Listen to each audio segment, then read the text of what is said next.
मंगो दुआ के शाला इंजदा नसीब होवे।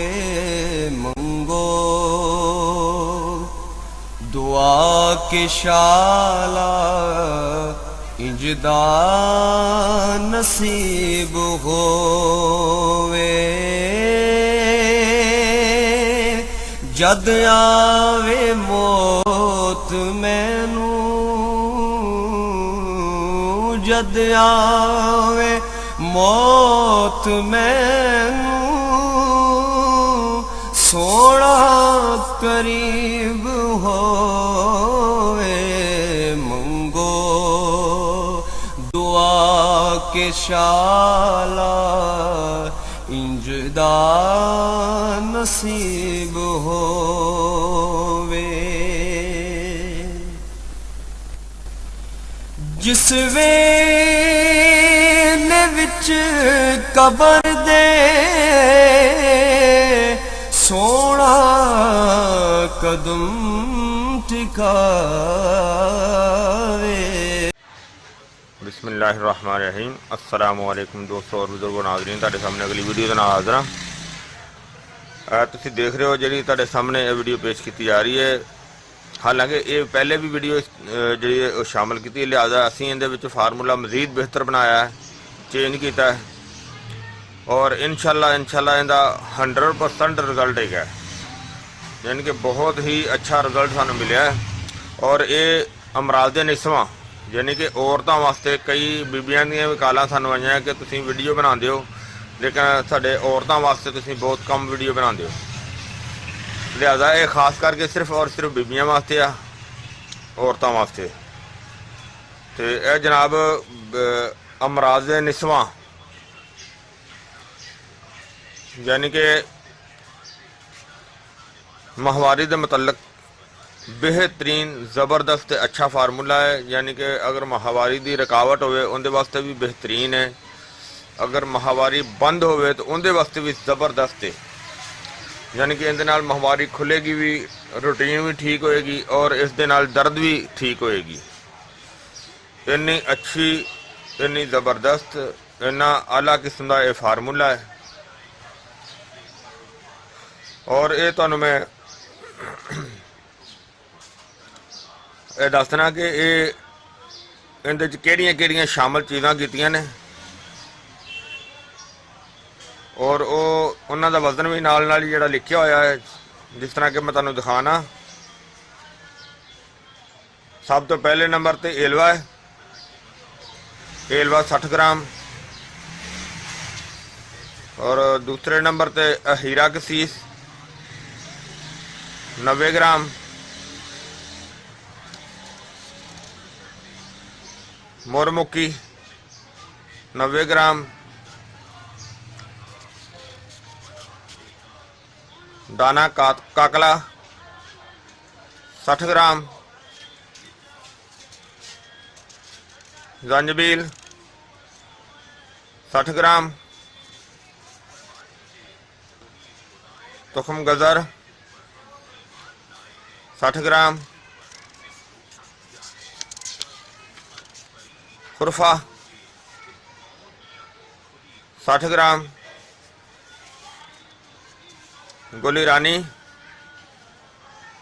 80 ग्राम। ज़ाफ़रान कश्मीरी 5 ग्राम। और सारी दवाइयां जिहड़ियां ने वो अच्छी तरह कपड़ छान करनियां ने।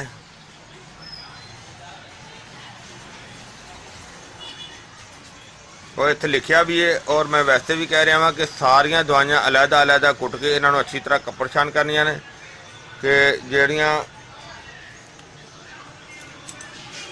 आ तुसीं देख रहे हो कि बड़ा बेहतरीन जिहड़ा ना इन्हों बनाया गया और बड़ा बेहतरीन बना के इन्हों तैयार किया गया और तुसीं देख रहे हो। और अल्हम्दुलिल्लाह ये बहुत ही अच्छा तो बड़ा ही आला ये फार्मूला है। और ये तुहानूं हुण असीं मजीद दसने कि इहदे कैप्सूल जिहड़े ने वो भर के ते वो इस्तेमाल करने जिहड़े ने बहुत बेहतर ने। जिस तरह कि यह साढ़े कोल खाली कैप्सूल ने, ये खाली कैप्सूल आम पंसार की दुकान तो मार्केट के विचों मिल जाते हैं और ये कम अज़ कम 500 mg का कैप्सूल होना चाहिए। और इस तरह ही इन्हू भरिया जा सकता है।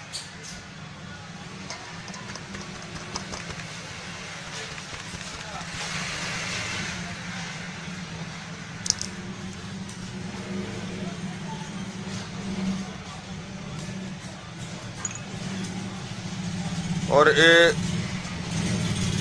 थोड़ा जिहा टाइम लगता है बनाने लग्या, लेकिन टाइम लगाना पैंदा है दवाई बनाने भी। और कैप्सूल अच्छी तरह टाइट करके भरना है, क्योंकि दवाई की मकदार जी है वो थोड़ी नहीं होनी चाहिए, घट नहीं होनी चाहिए। देखो ऐसे तरीके नाल ही ये बनाए जाएंगे।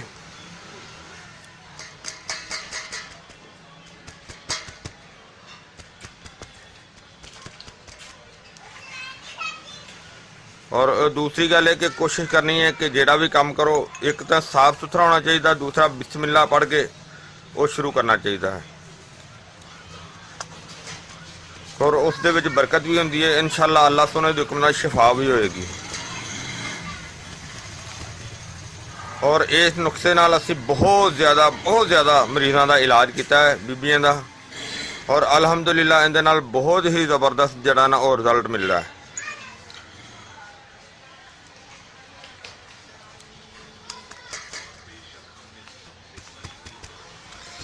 तुसीं देखिया कि भरन दा तरीकाकार तो वो इस तरह ही है जिस तरह तुहानूं मैं 3-4 कैप्सूल भर के दिखा दिते ने।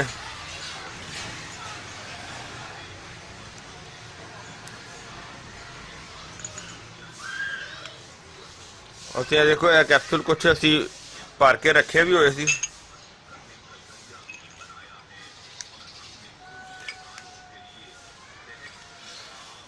और इस तरह ही सारे तैयार कर लेने। खाली है कि ने भरे हुए ने दवाई के नाल, क्योंकि इन्हां दे कलर का भी चेंज फर्क पै जाता है और इनका वजन का तो ठीक ठाक फर्क पै जाता ना।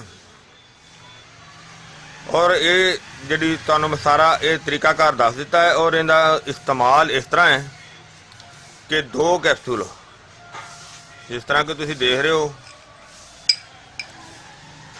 2 कैप्सूल सुबह और 2 कैप्सूल शाम को, यानी कि 4 कैप्सूल की डोज एक दिन की है।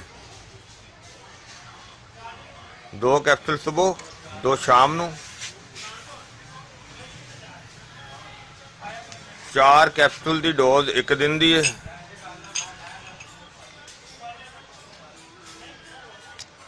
और इनू खाने का तरीका अगर इस तरह रखना है कि 2 कैप्सूल खाने तो बाद गर्म दुध नाल और गर्म दुध विच पुराना गुड़ शामिल करके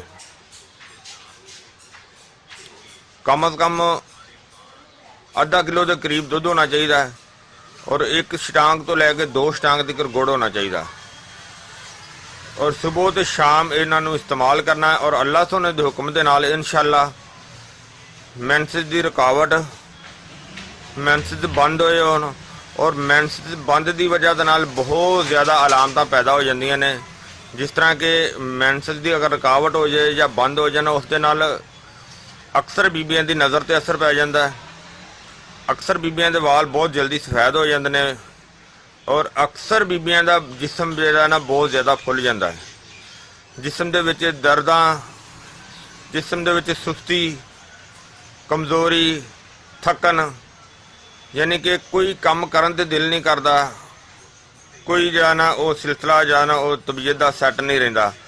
तो जिस तरह कि वो अगर मैंसिस का निज़ाम ठीक होएगा अल्हम्दुलिल्लाह अल्लाह सोने के हुक्म नाल वो तबीयत का निज़ाम जो ना बहुत ही इंशाअल्लाह बेहतर रहेगा। ये नसवानी कैप्सूल जो तुहाडे सामने पेश किए गए हैं इन्हां दा ज़बरदस्त रिजल्ट है। और ये मैं उम्मीद करना मेरे दोस्तों भरावां नूं ये वीडियो अच्छी लगी हुई होगी। इनू तुसीं लाजमी लाइक करियो, शेयर करियो और सबसक्राइब करना बिल्कुल नहीं भूलना। इंशाअल्लाह अगली वीडियो ना फिर मिलांगे। इजाज़त, अल्लाह हाफिज़, अस्सलामु अलैकुम रहमतुल्लाहि व बरकातहू। गए बतेरे सरकार नु कमांगे, गम हो गए बतेरे सरकार